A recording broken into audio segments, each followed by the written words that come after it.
To be fully transparent, the last few months as a Turo host have been kind of rough. I mean, they've been making change after change after change. And while it's still early in this process, it does not seem like any of these changes are beneficial to the host. From mandatory discounts to new pricing algorithms, it's a lot to digest. So today we're taking a deep dive into all the changes that have already been rolled out and some that are coming in the future. And I'll show you a couple of tricks that I'm doing personally in my car rental business to work around these and how you can too. So with this first change, they were kind of slick, right? They essentially announced this like it was good news for the host. So the first thing they did is they announced that we're going to allow gig workers to rent out vehicles on Turo, because previously they didn't allow this, right? That was the first thing. Now, after that, they said, hey, because gig workers are going to be renting these cars out for longer periods of time, right? Months at a time. And the current, mileage allowance is insane if they are renting this out for months at a time, right? So we're going to actually limit mileages when they are renting it out by the month.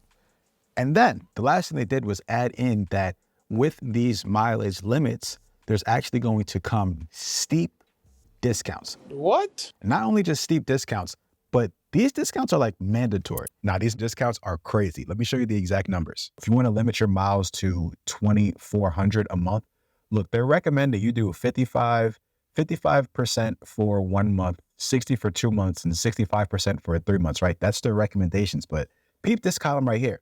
This is actually the requirements. So you have to discount at least 50% for 1 month, at least 55% for 2 months, and at least 60% discount for 3 months if you want them to only drive 2,400 miles.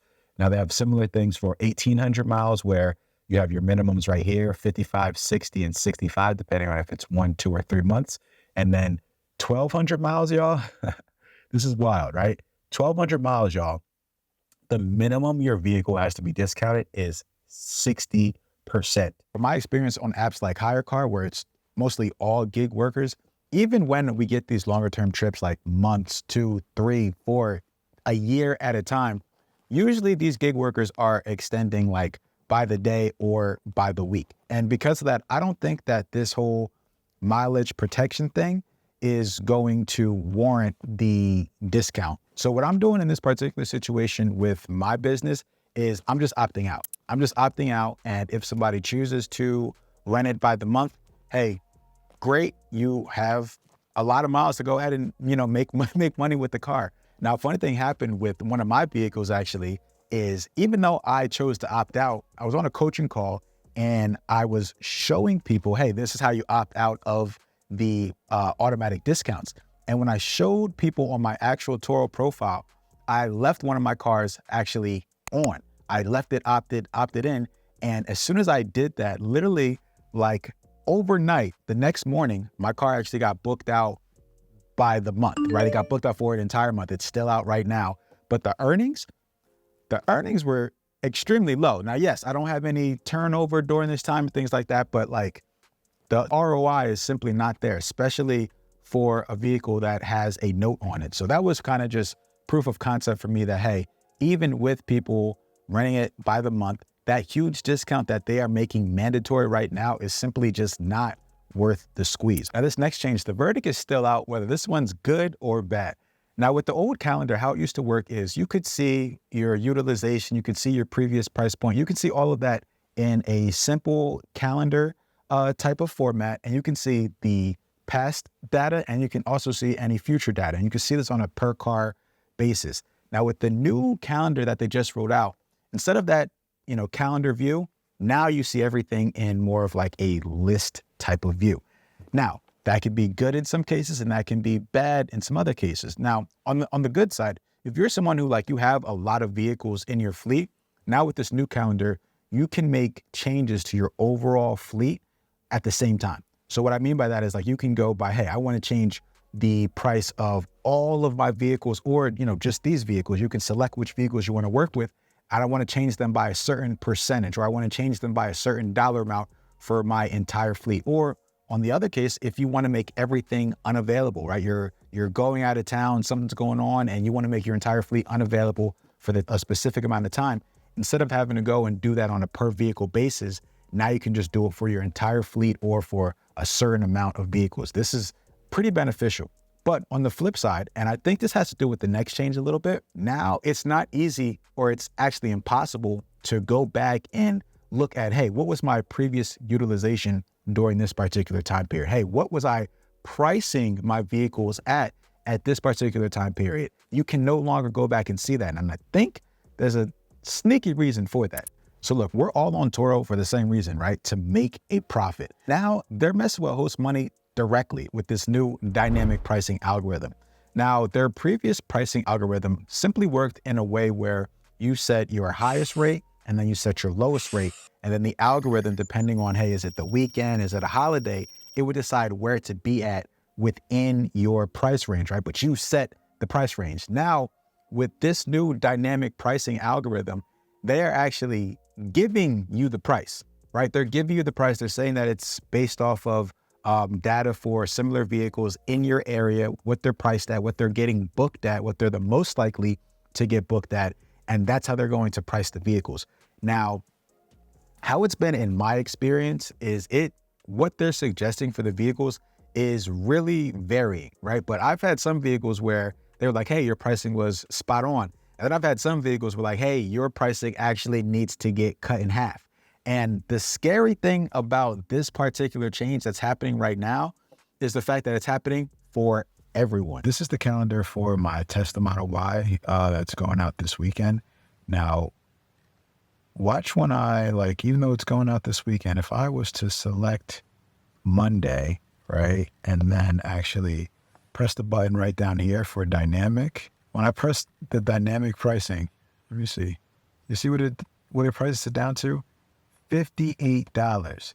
Now, to me, that price is ridiculous, but y'all let me know in the comments. Are y'all renting out Teslas and similar type vehicles for $58 a day in your market? Because that's what they're suggesting that we do here in Philly. Let me know in the comments below. There are some ways to now go in and change the pricing, but it's a very manual process, right? You're going to have to go back to that calendar that we were talking about before, and you're going to have to say, hey, I want to up the price, whatever the dynamic pricing is. I want to up the price X amount of dollars. I want to up the price X amount of percent. And you're going to have to do this for every single last one of your vehicles. Now, they made it easy with the new calendar, but you're going to have to do this with every single one of your vehicles.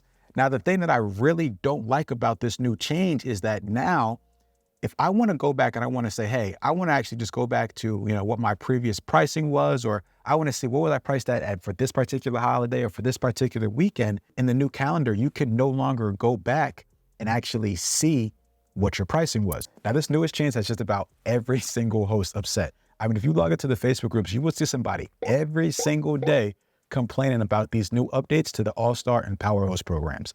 Now, the main thing that has people upset, and I mean, it's for good reason.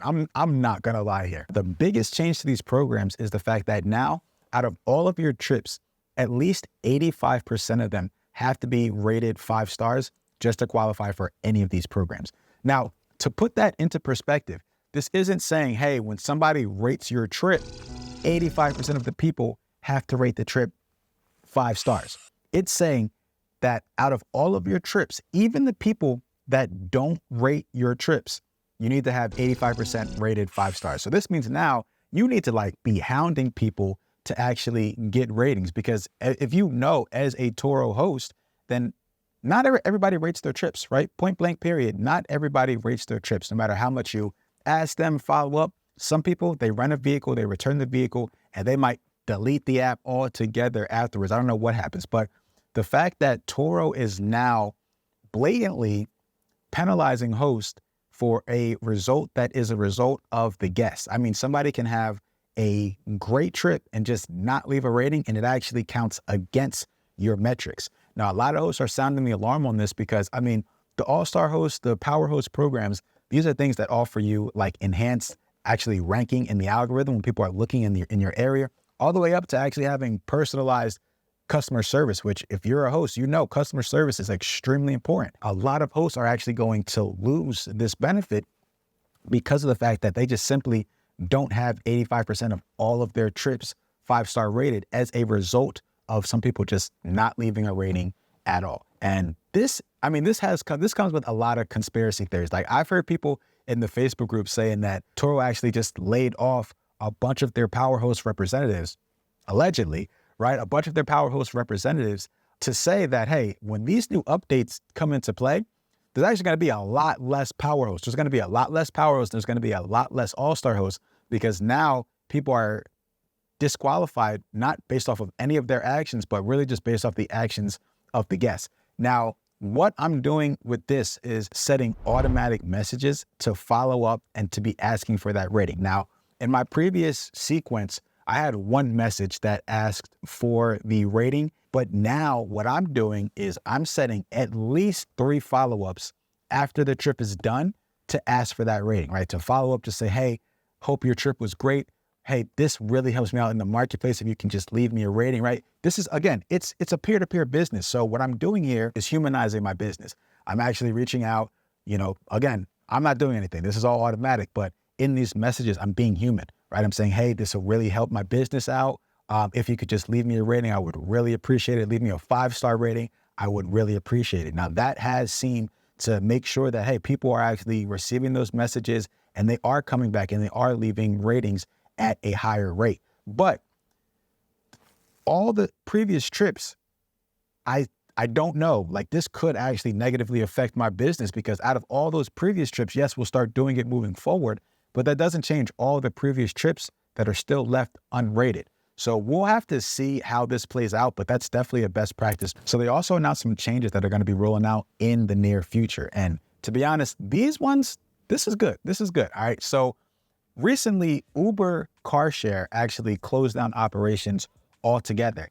And then a little bit after that, they announced that they're actually going to be launching a Uber and Turo partnership. Now, this is not live yet, but this is coming soon, where now people are going to actually be able to book vehicles on Turo straight from the Uber platform. Now, this is huge because you're going to be now opened up to a completely new demographic of people who are looking to Uber somewhere, and they may be like, oh, wait, I can just go ahead and rent a car. Let me do that instead. And it's not going to be the clunky old Uber car share where it was through the app, but it still ended up being, the Hertz or whatever it was. It still ended up being a main car rental company. Now you're going to be able to rent directly from Turo hosts within the Uber platform. Now, if you're a host, this is going to increase the amount of people that your vehicle is being marketed to exponentially. Right now, you're getting opened up to a completely new market of people, which is going to really create a enormous amount of opportunity